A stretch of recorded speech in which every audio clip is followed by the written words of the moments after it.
Academy of Television Arts and Sciences, 62nd Primetime Emmy Awards. And the awards have gone to Outstanding Lead Actress in a Comedy Series, Edie Falco as Jackie Payton, Nurse Jackie. Outstanding Reality Competition Program, Top Chef. Outstanding Supporting Actor in a Drama Series, Aaron Paul as Jesse Pinkman, Breaking Bad. Outstanding Actress in a Drama Series, Archie Panajo, I hope I pronounced that right, as Kalinda Sharma in The Good Wife. Outstanding Lead Actor in a Drama Series, Bryan Cranston. Hold up. What? Third year in a row? And it didn't go to Matthew Fox? Nothing is going to Lost? Nothing went to Lost. This is Hey, bullshit. man, yo, Trent. I'm out of here. So, this show's about how the Emmys are all fucked up, right? Yeah, well, just a little bit of. I mean, by the time this comes out, you can look all. People still watch that? Y'all can look. Y'all can see this and see who won. So we're not even talking about that. No, what we're going to talk about is how the Emmys need to be fixed. How the Emmys are going to be fixed, and also part of the interesting thing with the Emmys this year, because this is the end of their contract with ABC. So now that they're up, the interesting thing is where are they going to go? Are they going to go to basic? Are they going to go basic cable? Are they going to go to another TV show, or broadcast channel? Their ratings were flat from last year, so basically the same. And you got to think the broadcast channel is going to be thinking, you know, because the station, the channel that won the most was HBO's paid cable. Right. So was ABC, CBS, or NBC, or even TNT going to say basically run a commercial for how good the HBO shows are? Right. Well, you heard it here, folks. We are going to host the Emmys on YouTube next year. Yes. That's right, TV It's gonna be right dudes. here. TV And dudes. I'm going to wear this exact tie and suit. And I'm going to wear this raggedy t-shirt. We're going a little more casual. That's how we are. Yeah. We should introduce ourselves. Yeah. Oh, right. Randy? Greg. Grant. The interesting discussion really was what you alluded to. Yeah. And I want to give credit where credit was due because for my day gig, I do media analyzing for the Austin American Statesman. Give him a little plug. And one of the sites I follow is Media Post. And this writer, his name is Wayne Friedman. He's a West Coast editor for Media Post. Basically put out an idea of saying the title for the article is "Too Many Emmy Awards Reruns, Term Limits or Worse."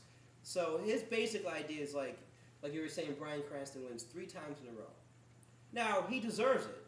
Oh, It's like unless he does something really terrible. I mean, why not give it to him? They could give it to most of those people, and I would say, I could see it. But. With the lead actors in particular, I mean, any one of them could have won, and I would have been like, okay, that makes sense. Like Hugh Laurie could have won, Right. Of course, that category was really. I'm partial to John Hamm, especially he put in the Gypsy and the Hobo episode of Mad Men. And that's the one where he confesses to Betty that he's Dick Whitman, which I just thought was great. But the whole idea, because if you look at the Grammys, the Oscars, and the Tonys, and it might be just the way those sections of media work, you don't get repeat performers. Well, yeah, they're not a serial medium. An Oscar, of course, you're not going to have a movie win every single year. Right. Well, unless the sequels, attention. unless the X-Men sequels are in every year. Yeah, but I mean, at the same time, I do think that the Emmys could be serving as making a statement that, Breaking Bad is doing something that everyone else should be emulating, and until you guys step up your game, whole hog over your show, rather than just having a great episode here or there, but then a lot of stale episodes, then the award will still continue to go to a show like Breaking Bad and its characters. My general problem is I don't have a problem with the whole notion of term limits. I don't like because I'm like Bryan Cranston deserves it every year. Sure. But the problem is you get somebody who doesn't. What happens is Emmy voters get a momentum. Yeah. So you get guys who was it Kelsey Grammer maybe? Kelsey Grammer, and the big one that people mentioned was Murphy Brown. Yeah. I mean, it's not like Murphy Brown was Emmy winning every year. It was just it had already won Emmys, and therefore everybody loved Candice Bergen. So that was cool. So I don't know that the problem is it's hard to fix because it's not like they need term limits. What they need is sharper voters. Right. They need people to be paying attention, not just going, "Oh yeah, I liked Murphy Brown last time I watched TV. I'm gonna vote for that." Right. I mean, Aaron Paul winning. That was a big surprise. Yeah, it was. I mean, and he had just a great, humble speech fantastic. when he thanked everyone for it. Yeah, a humble speech who did not have one was Matthew Weiner, who I love. Yeah. I was like, hey man, you have to tell the other person up there to thank you when they're in the middle of their speech. I mean, really? Do you really have to do that? Yeah. I mean, but like one of the things that Wayne says here is like he gives off like that a drama can win for like 4 years for a drama actor, 5 years for the comedy actor, maybe 3 years for a TV series. I mean, I understand it and I can see that. And it would kind of force people to really watch it and look into different things. But what if 1 year, say, Breaking Bad's kicking ass, but nobody else is doing anything or something gets canceled? Right. Like, heaven forbid, like, say, Rubicon, show we all love. Right. Say it gets canceled. Right. I love James Badgedale. I think that what he's doing is right up there with, maybe not up there with Cranston because he hasn't had the time to build the character. No. Not yet. But it's Emmy caliber. It's absolutely Emmy caliber. Yeah. So it would be nice to see him get some recognition. But they don't do these things for awards. Right. They do it for the money. The Emmys have always been problematic, and actually this year they got better than most. I mean, Aaron Paul's a big surprise and a pleasant surprise. Yeah. And Top Chef winning. I mean, I don't watch reality TV show, but I know the Amazing Race. But Amazing Race it was basically the Amazing Race category. Yeah. And so it was nice to see some change. And so like a big group of veterans decided, hey, let's actually watch shows this year and vote as opposed to going momentum. And if that happens, if that's a trend, then that's great. Well, we do know one thing, is that Cranston's not going to win next year.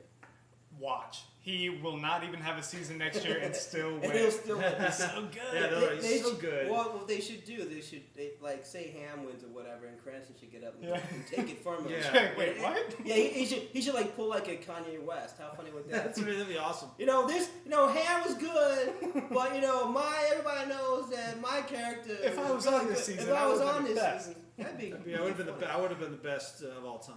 Yeah. I also noticed that this year everything was just really rushed. It seemed like, I don't know, I was wondering if it might be because of the writer's strike, but like suddenly writers were like really pushed into like every category and is like focusing a lot on writers. But like the actors and the things that like people actually care to watch on the Emmys because they love the actors and the personalities. A lot of stuff was just kind of brushed over. You don't see any of the performances. It was like the presenters would just go up there and read a list real quick and be like, okay, and they won. Here you go. Well, Yeah. let me give credit to where credit's due on the Iceberg and Firewall and Iceberg. Firework and podcast. Iceball. I always get the names mixed. Fireball, Iceball. Yeah, on that podcast, they did mention something about the way the pacing of the show. That said, you get your big stars in. You get your big stars like at the beginning of the show. You front loaded them, and it wasn't quite at the end. Like you got like George Clooney winning an award. Yeah. But you could have pushed that award back to the end of the show where things kind of dragged on. Yeah, it was just, I don't know, it just felt a little awkward and rushed, and I was like, why? No one really cares about this, but I guess maybe they're trying to promote writing a lot. You know what though? You know what? I actually didn't watch. I haven't watched the Emmys in years. Yeah. So, I've seen clip. I saw a clip. You know what I think so would get more Emmy viewers? Don't do it live. Get some like hot director to like cut it all into an MTV style. Yeah. And like do montages and shit. It would be awesome. It would make so much more sense. I'm half joking, but I only half. I mean, I know they did one montage. All the bets with and stuff. that'd be great. But I know they did the one. I heard that the George Clooney skit with Modern Family was really good. So. Yeah, I heard that too. Yeah, I mean Jimmy Fallon was, but I liked a couple of the musical things. I was like, he played to his strength, which is that's about it. I was gonna say, what is Jimmy Fallon's strength? Which is goofy and bumbling. Okay. Copying Adam Sandler. I guess. Oh boy. So yeah, I guess. So what we say about the Emmys is, Emmys, get your shit together. You better get it together because you might be regulated to TNT next year. Yeah. TV dude's out.